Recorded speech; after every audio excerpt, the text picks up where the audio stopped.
So hello everyone, जैसे कि आपको पता है अपना UPS इंटरव्यू क्वेश्चन का सीरीज चल रहा है। ठीक है। और हम इस सीरीज में टॉप 20 या 30 इंटरव्यू क्वेश्चन को डिस्कस करने वाले हैं। ठीक है गाइस। सो देखते हैं यार आज का नेक्स्ट क्वेश्चन क्या है। ठीक है। सो देखो आज का जो अपना क्वेश्चन होने वाला है वो है व्हाट आर एक्सेस स्पेसिफायर। ठीक है। सो देखो यार, जो एक्सेस स्पेसिफायर होता है हम रियल वर्ल्ड में यूज करते हैं। ठीक है। आप कभी भी किसी भी कंपनी में काम करने जाओगे तो हमें डेटा को सिक्योर करना रहता है। ठीक है। क्योंकि आपको भी पता है आज के ज़माने में काफ़ी हैकर की जो जनसंख्या है बढ़ चुकी है। ठीक है। सो हमें अपने डेटा को सिक्योर करने के लिए हम एक्सेस स्पेसिफायर का यूज़ करते हैं। ठीक है। सो देखो यार, एक्सेस स्पेसिफायर का हम यूज़ करते क्यों है। ठीक है। Access specifier, okay. और इसका सिग्निफिकेंस भी देखेंगे कि इसका सिग्निफिकेंस ऊप्स में क्या होता है। ठीक है गाइस। तो देखते हैं यार, डेफिनेशन से स्टार्ट करते हैं। ठीक है। और फिर से मैं एग्जाम्पल भी लूंगा ताकि आपको ज़्यादा क्लियर हो। ठीक है, कि क्या होता है एक्सेस स्पेसिफायर। ठीक है गाइस। तो देखते हैं, देखो पहले डेफिनेशन पढ़ते हैं। Access specifiers are special types of keyword that are used to specify और control the accessibility of the entities like classes, ठीक है, मेथड्स एंड सो ऑन। तो देखो यार, जावा में एक्सेस स्पेसिफायर तीन तरह के होते हैं। पहले प्राइवेट, ठीक है, पब्लिक, प्रोटेक्टेड। ओके। तो ये तीन जो होते हैं ये एक्सेस स्पेसिफायर होते हैं। ठीक है।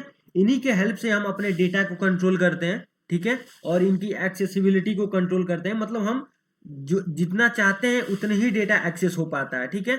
अब देखो यार, इसका जो की कंपोनेंट्स होता है ऑफ ऊप्स इनकैप्सुलेशन, देखो the key components of OOPS encapsulation and data hiding are largely achieved because these access specifiers. ठीक है। तो देखो यार, मैंने ऑलरेडी इनकैप्सुलेशन डिस्कस कर दिया है अपने पिछले वीडियो में। अगर आपने नहीं देखा है तो पहले जाओ उस वीडियो को देख कर आओ, इनकैप्सुलेशन वाला। ठीक है। तभी आपको ज़्यादा क्लियरली समझ में आएगा। ठीक है। तो देखो यार, अगर मैं आपको एक लाइन में बताऊं कि एक्सेस स्पेसिफायर क्या होता है, हम क्यों यूज करते हैं। ठीक है। तो देखो, एक्सेस स्पेसिफायर बस ये तीन होते हैं, प्राइवेट, पब्लिक, ठीक है, और प्रोटेक्टेड। ठीक है। कभी भी अगर इंटरव्यूअर आपसे पूछता है कि एक्सेस स्पेसिफायर क्या होता है तो आप एक लाइन में आंसर देना है कि access specifier are use to control the data.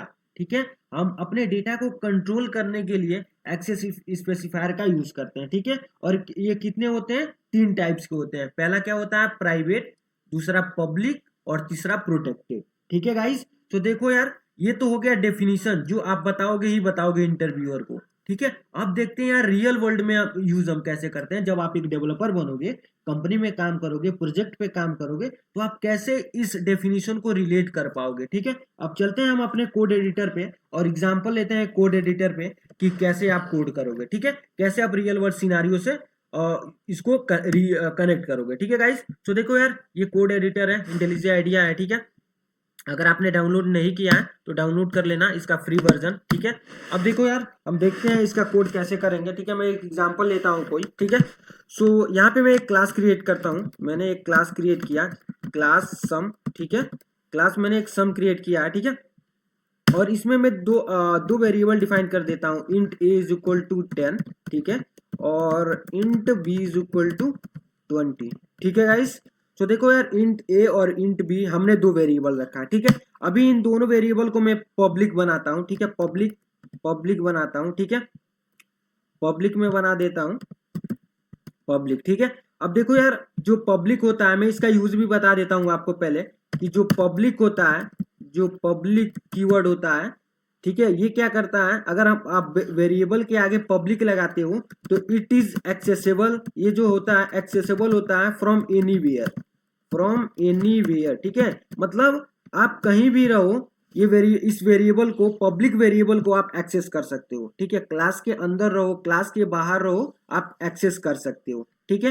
अब आते हैं यार प्राइवेट पे। देखो प्राइवेट जो होता है, प्राइवेट क्या होता है, it is accessible only with in the class. ठीक है। ये क्या होता है यार, ये सिर्फ क्लास के अंदर ही एक्सेसिबल होता है, विद इन द क्लास। ठीक है। तो देखो यार, प्राइवेट एक्सेसिबल होता है कहीं से भी, और पब्लिक एक्सेसिबल होता है कहीं से भी, और जो प्राइवेट होता है केवल ये एक्सेसिबल होता है विद इन द क्लास। ठीक है। अब हम इसका ये देखो, पब्लिक का डेफिनेशन और प्राइवेट का डेफिनेशन हम एग्जाम्पल से देखने जा रहे हैं, ठीक है। अब देखो यार, मैंने एग्जाम्पल लिया है, ठीक है, एक क्लास क्रिएट किया हूँ सम नाम का मैंने एक क्लास क्रिएट किया। सम में मैंने public int A is equal to 10 और public int B is equal to 10, ठीक है। अब देखो यार, मैं इस क्लास में आया हूँ, ठीक है, ये एक क्लास हो गया सम, ठीक है, और ये दूसरा क्लास हो गया मेन, ठीक है। अब देखो यार, मैं चाहता हूँ इस क्लास से ए और बी वेरिएबल को एक्सेस करना। देखो ये दूसरा क्लास है, ठीक है, ये फर्स्ट क्लास है, ठीक है। अगर आप वेरिएबल को एक्सेस करना चाहते हो तो आप ऑब्जेक्ट बनाओ। तो मैं ऑब्जेक्ट बनाता हूँ some obj is equal to new some, ठीक है। अब देखो यार, ये किया इसने एक ऑब्जेक्ट क्रिएट कर दिया। इसने क्या किया, क्रिएट अ ऑब्जेक्ट, ठीक है, इसने एक ऑब्जेक्ट क्रिएट कर दिया, ठीक है गाइस। अब देखो यार, क्या करना है हमें, हमारा ऑब्जेक्ट क्रिएट हो गया, ठीक है। अगर अब आपसे यहाँ पे कोई पूछता है कि ए वेरिएबल को एक्सेस करके बताओ कि मतलब ए में क्या वैल्यू है, ठीक है, तो आप क्या करोगे, आप simple system dot out dot println use करोगे। अगर आप जावा प्रोग्रामिंग कर रहे हो तो system dot out dot println करोगे और यहाँ पे क्या करोगे, ओबीजी, ये ऑब्जेक्ट हो गया, और यहाँ पे डॉट ऑपरेटर का यूज करोगे और ए, ठीक है। अब देखो ए मतलब हमें ए वेरिएबल को एक्सेस करना है। देखो अब यहाँ पे ए पब्लिक है, इसीलिए एरर नहीं आ रहा। ये यहाँ पे आप देखो, जो ए वेरिएबल है और बी वेरिएबल है, यहाँ पे क्या है, पब्लिक है। यहाँ पे ए वेरिएबल क्या है, पब्लिक है, इसीलिए एरर नहीं आ रहा। अगर आप इसको रन करोगे तो आउटपुट क्या 10 आएगा। मैं आपको रन करके भी दिखा दे रहा हूँ कि आउटपुट 10 ही आएगा गाइस, ठीक है। यहाँ पे देखो 10 आ गया, ठीक है। क्यों ये 10 आया है, क्योंकि ये हमारा जो वेरिएबल है ये पब्लिक है, ये आउटसाइड ऑफ द क्लास भी एक्सेसिबल होता है, ठीक है। सिमिलरली हम देख लेते हैं बी की वैल्यू को भी, ठीक है। बी को भी आप ऐसे प्रिंट कर दो, system dot out dot println एलन, ठीक है, फिर से ओबीजी लगाओ और डॉट बी कर दो, ठीक है। सो अब देखो ए और बी दोनों की वैल्यू प्रिंट हो जाएगी। ए की वैल्यू 10 है, बी की वैल्यू 20 है, ठीक है गाइस। तो देखो यहाँ पे आउटपुट 10 और 20 आना चाहिए, ठीक है। देखो ये 10 आ गया और 20 आ गया, ठीक है। अब देखो यार, अब तो आपने पब्लिक का यूज तो देख लिया ना कि पब्लिक आप जिसके भी आगे डिफाइन करते हो वो एक्सेसिबल होता है फ्रॉम एनीवेयर, ठीक है। तो इसका एग्जांपल तो हमने देख लिया कि पब्लिक क्या होता है, ठीक है। अब देखो यार, सपोज कर लो मैं यहीं पे एक चेंज करता हूँ, यहीं पे आपको चेंज करता हूँ, इसको प्राइवेट बनाता हूँ, इसको प्राइवेट बना दो। अब देखो यहाँ पे एरर आ गया। एरर क्यों आया, क्योंकि ये देखो एरर क्या आ रहा है, ये बता भी रहा है कि A has private access in nums. मतलब आप प्राइवेट कोई वेरिएबल है उसको outside of the class access करने का ट्राई आप कर रहे हो, दैट्स द रीजन ये क्या दे रहा है, एरर दे रहा है, यहाँ पे एरर दे रहा है, ठीक है गाइस। तो यार आई होप आपको ये डिफरेंस पता हो गया होगा कि पब्लिक और प्राइवेट में डिफरेंस क्या होता है, ठीक है गाइस। और देखो अब एक आपके पास एक मेथड ये है कि अगर आप इस प्राइवेट वेरिएबल को एक्सेस करना चाहते हो देन आपको एक मेथड बनाना पड़ेगा, ठीक है। अगर आप एक्सेस करना चाहते हो तो इंट गेट ए गेट करना चाहते हो तो आपको यहाँ से रिटर्न करना पड़ेगा ए की वैल्यू। देखो यही एक वे है आप प्राइवेट वेरिएबल को अगर एक्सेस करना चाहते हो तो। अब मैं यहाँ पे क्या कर दूंगा, गेट ए कर दूंगा, गेट ए।